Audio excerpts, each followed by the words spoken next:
Boom. We are alive, ladies and gentlemen. Thank you for joining us today.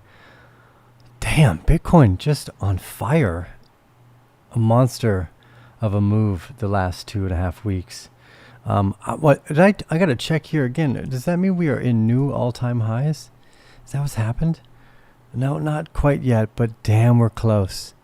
Damn, are we close right now? So here's Bitcoin on the 2-day chart.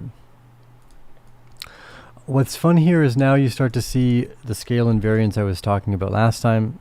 Shout out to the Bear family members who shared these larger time frame charts as well. I think it's valuable to take a macro perspective most of the time. The minutia help you make like perfect entries and more well thought out exits. But it's this larger macro story of scale and variance I keep repeating. I think is one of the most beautiful lessons. We have reaccumulation here, and then a breakout into new all-time highs for Bitcoin all the way back in 2020. And then here, the very bottom of this, what could, it looks pretty clearly to be a long-term accumulation chart, ends up marking the very bottom of the spring and test of a smaller reaccumulation or accumulation channel, which we see highlighted here. So when you kind of see these in and out moments, one of the things to take into account is the spring. Both the spring of March 2020 and the spring of, November 2022 marked a significantly fearful moment in history. One more, business centered. For instance, in November, the collapse here of FTX marked the very bottom of Bitcoin's price. Whereas for Bitcoin in 2020, it was actually the day that the pandemic was officially declared. It marked the biggest bottom and the best buying opportunity. So something important to note is that when you're feeling a little scared or fearful about what's going on in the world, that should signal to you it's a time to start buying. I just want to look at this again because I think it's rather ominous and also educational. Basically, from October 7th onwards, the markets have gone straight up and out. The idea of blood in the streets comes from this idea. In the spring, it was the most fearful moment. October 7th was also somewhat of a fearful moment. Depending on where you lived, it was probably more fearful than others. And depending on where you live now, also more fearful than others. We are up 150% from that date. So 200 days since... Well, actually, let's make it shorter because you can use it as an entry day. Basically, October 7th onwards, we're up 150% in 151 days. So the old adage of buying when there's blood in the streets is a pretty unique one.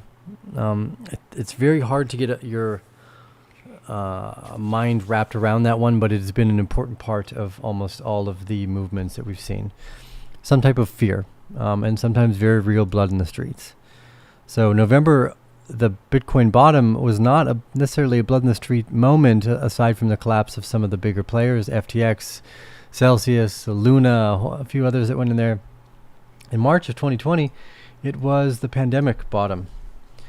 So I thought that was important to focus on as we are getting into the area of greed and we have left the area of fear. Now, there's a bunch of stuff that we could be worried about if you're looking at the markets as a whole. There's every reason to think, wow, this is really bad. Maybe we should be doing something else. Now, one of the unique perspectives that we've always tried to share with Bitcoin is that there could come a moment when the US dollar starts to collapse into hyperinflation across the board and you see a race to the bottom against all these different kind of worthless paper currencies. Bitcoin at that moment could just all of a sudden go to $6 million from where we are today. Now, do I think that's going to happen today? I'm not going to bet on it yet. But we're getting closer, and we're closer than we ever have been before, and for a few reasons. All the way back here in 2020, I think World War III started.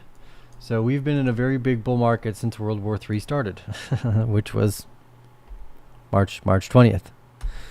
So here we are, a few years out after the beginning of World War III, and we're still in a bull market. It's usually because they like to inflate the currency supply during that process, helps keep everybody high on the monetary heroin that they are providing.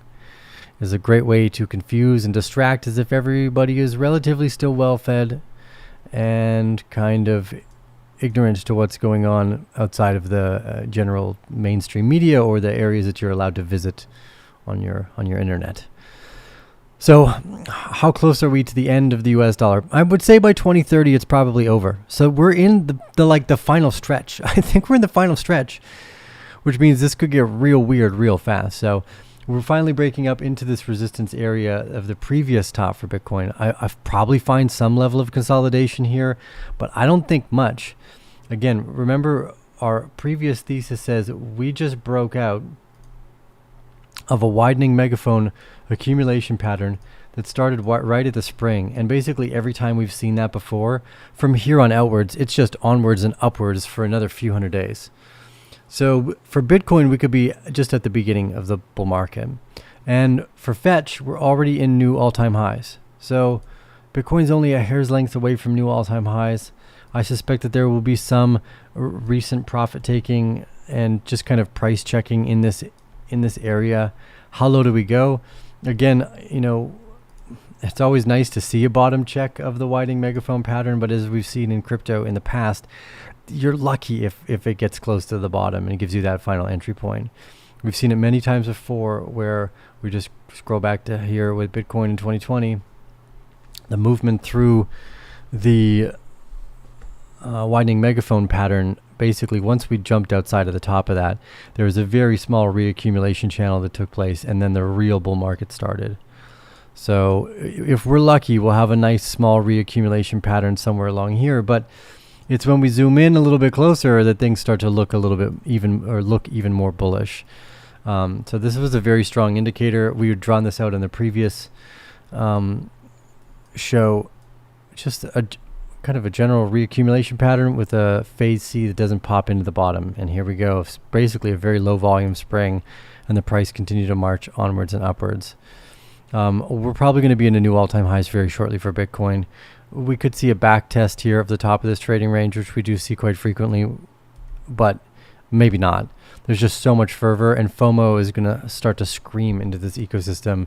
Everyone's thinking right now, there's no way I own enough Bitcoin for what's coming if this is actually hyperinflation. So maybe this is the first moment that people start to recognize that before it really starts to happen over the course of the next 5 to 10 years.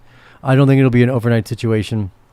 In general, if you think about Bitcoin's price growth over time, you jump into the log chart or something like this, and it's pretty clear that Bitcoin has just only been up. And this is actually a really fun scenario too here. Now that we're in log, this is kind of beautiful. Notice every time before the big accumulation patterns that took place for Bitcoin. So on the left we have our accumulation pattern between 2013 and 2017. Right when I started the YouTube channel here in 2016, basically. And the next bull market up, the move down to 3,500, the next bull market up. And notice that you're in giant reaccumulation channels, effectively. And that's where we are right now in the log chart too. We are at the top of this giant reaccumulation pattern. And if you notice, look what happens every other time we went to the top of that reaccumulation pattern. We just went onwards, upwards, and outwards for the rest of the bull market cycle. So I think it's probably much closer than people think. I think we're going to see new all-time highs for Bitcoin. We'll see some type of floor form. We'll probably be having those $100,000 Bitcoin Christmas parties that Cliff High always talked about. We might be right at that time now. A little early last time, but all the evidence of something disastrous for the US dollar seems to be in stark alignment for this move. And as in comparison with 2020, the pandemic, I think, really set it in stone for some people what we're dealing with. So giant moves. As you can see, each reaccumulation bar is getting a little bit thinner on the log chart, obviously, from the previous cycle at around 100%, the cycle before around 80, and the 2017 and 2013 cycle a little bit deeper at around 84. I guess if you measure to the upside too, we're on log here. So you would see from the bottom to the top, 600% from 2013 to 2017, 450% from 2018 to 2020, And then from our previous breakdown here, around 249%. So we're decreasing in volatility every time, but we're still seeing this repeating accumulation pattern take place. And we're right at the top of it. So based off what we know about all the past experiences here, this is basically, we're going to get a small check around this area. We could even wick as low as below 51,000, but I it's hard to say. It would be nice to see a really solid day or 6 hour accumulation pattern take place right at the tail end of this. But often, like we've seen in the past for Bitcoin, it just doesn't wait for that. You'd be lucky if you have a nice tight accumulation range. And I think the most recent one was probably around 28,000 here to 30,000. So that was the best entry point for pretty much everything. Now it's just a sit and wait game, and don't get caught on the sidelines trying to play, basically. Yeah, you should be as much as to all in as you can for this next little bit, but have already gotten there. Yeah, don't just all of a sudden jump in. Like, you should have already gotten there. Okay, let's take a look at what's going on. Everything else slow to respond. Bitcoin showing its strength in this ecosystem in general, I think, is important. We need a good money. A lot of people are starting to recognize good money is important. The rest of the technology that allows for decentralized global finance alongside Bitcoin is also growing. I think there's room for as well. So Ethereum has some of those pieces working already. And just again for comparison, because repetitious patterns in these markets are important, especially when you're dealing with these long time frames. And also right from the spring, right from the fear of oh my God, a new virus forever, Ethereum to the top of the widening megaphone pattern. And once it broke out of it again, ladies and gentlemen, it did not stop. It just went straight onwards and upwards and outwards until the end of the bull market, basically, and the start of the bear. So the fact that we're seeing that with Bitcoin now, I think it really means we're in the bull market cycle. We'll get a small retest if we're lucky. And it's onwards and upwards for the rest of the cycle here. So Ethereum is also all the way out of its accumulation pattern and into its first stage of SOS. It's looking very likely now that Bitcoin is so close to all-time highs that Ethereum will be there in no time flat. In fact, we maybe will run straight up to previous all-time highs for Ethereum without a whole lot of waiting. So that would be approximately from the top of the box to where we are now, around 140%. So not totally unheard of. It looks like we're in the final reaccumulation phases for Solana and Avalanche as well. And I think there will be profits that spill back over in the meantime, as we do need other things that help flourish the decentralized financial world. But Bitcoin as a money is holding it down right now. Yeah, just for fun, I guess, go over the 6 hour chart here for Avalanche. Another beautiful pattern taking place here, looking to finalize. We might see a final back test of the creek here for Avalanche. There's a lot of hidden liquidity, and especially with Bitcoin pushing so strong, I think you're going to see a lot of FOMO into Bitcoin now for a while. So that'll be fun because it's just going to mean you get pretty consistent builds in the rest of these for participation's sake. And then Fetch is all the way into new all-time highs by like a not insignificant amount. Let's see here. Wow. Yeah, so we flew past the previous all-time high and up almost 100% above the previous all-time high for Fetch. That's a monster movement. Just for fun, again, for understanding the importance of what's about to happen to Bitcoin, let's go back to Fetch all the way in 2020 and look at this widening megaphone pattern, because this was the very start of the bull market. All the signs look pretty much the same. The footprint looks the same. I think the operators are stepping up to do the same thing again. They're going to run these prices up high and far. And the fact that Fetch is already into and out of sight of previous all-time highs by 100%, which is no small move, gives us the indication that we're going to see the rest of these moves in this market too. Now, I think a lot of people are going to be questioning whether they settle profits back to cash or Bitcoin this time. I think more and more investors are becoming savvy to that, and in the near future, you're probably going to see a switch where funds no longer measure specifically in Bitcoin, or sorry, in US dollars, but start to measure their value in assets under management in Bitcoin itself. So now your new index is just to keep up with Bitcoin, as in comparison with, like, you know, how do we make better venture investments? It's going to be really interesting times to see how these worlds start to converge as a new money starts to really present itself and the decentralized world starts to grow and find new ways to create on-ramps for everyone around the world. So we're in hyper interesting times. I think there will be no shortage of novel things taking place. Repetitious patterns of old ideas, but they will feel novel because of their strength here. So super exciting to see. I mean, from January last year, Fetch is up 33x. Clearly outpacing Bitcoin in its growth still today. There is opportunity out there that has a payoff greater than just Bitcoin, but Bitcoin is our money. It's starting, that answer still fail, but some of them will still have significantly higher returns. So something to think about. Maybe we'll see hedge funds and indexes themselves maybe start to measure themselves in Bitcoin over the next 10 years. That would be amazing. Instead of what is the S&P 500 at in US dollar terms, but what's it at in Bitcoin terms? We might get there. It won't happen fast, but it might happen faster than we think, because this definitely happened faster than I thought. We got to 60, almost damn near all-time highs for Bitcoin, faster than I thought by like 3 months. So good work, Bitcoin community. Super awesome. We're going to leave it at a shorter episode today. I just wanted to come on. We're going to jump in. You hear this? See this in the background here? $100,000 Bitcoin party. No matter what I'm doing, where I am in the world, or what time it is, when Bitcoin hits $100, we're going to come on here and drink some mezcal for an hour or two, because it's been a wonderful ride from Bitcoin at $200 to Bitcoin at $100,000 with the Arcane Bear community. So we'll celebrate a pretty ridiculous moment in Arcane Bear history, which will be Bitcoin at $100,000, of 6 figures in the United States. At that point, I think it's clear that we are in hyperinflation, that we're not just witnessing the growth of Bitcoin, but we are witnessing that's how worthless the dollar is. So we're not just, it's important to understand that measurement, because things are going to get weird out there. I'll look at maybe 1 or 2 questions or thoughts. What's up? We are rich again. Yes.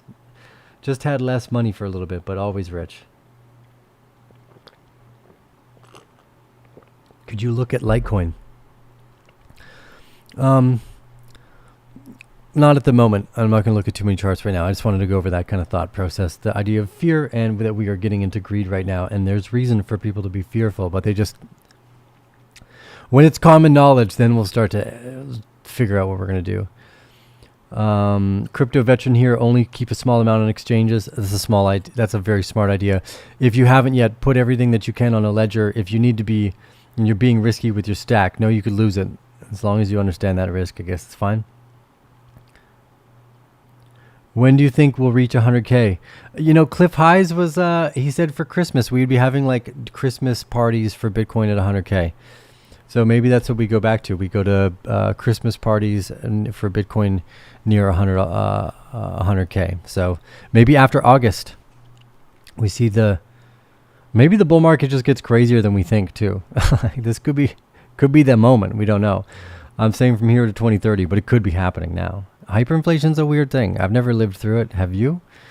If you have, I would love to have you help share some thoughts about it. We need someone probably from Argentina or Venezuela, Turkey. They're all at new all-time highs for Bitcoin a long time ago. Thoughts on Solana and Avalanche? We went over that earlier in the video and in the private group. It looks like we are in the final stages of the reaccumulation patterns before we see another big move up. So probably there Bitcoin will have some type of stability, and then the whole full-scale bull market's going to kick in.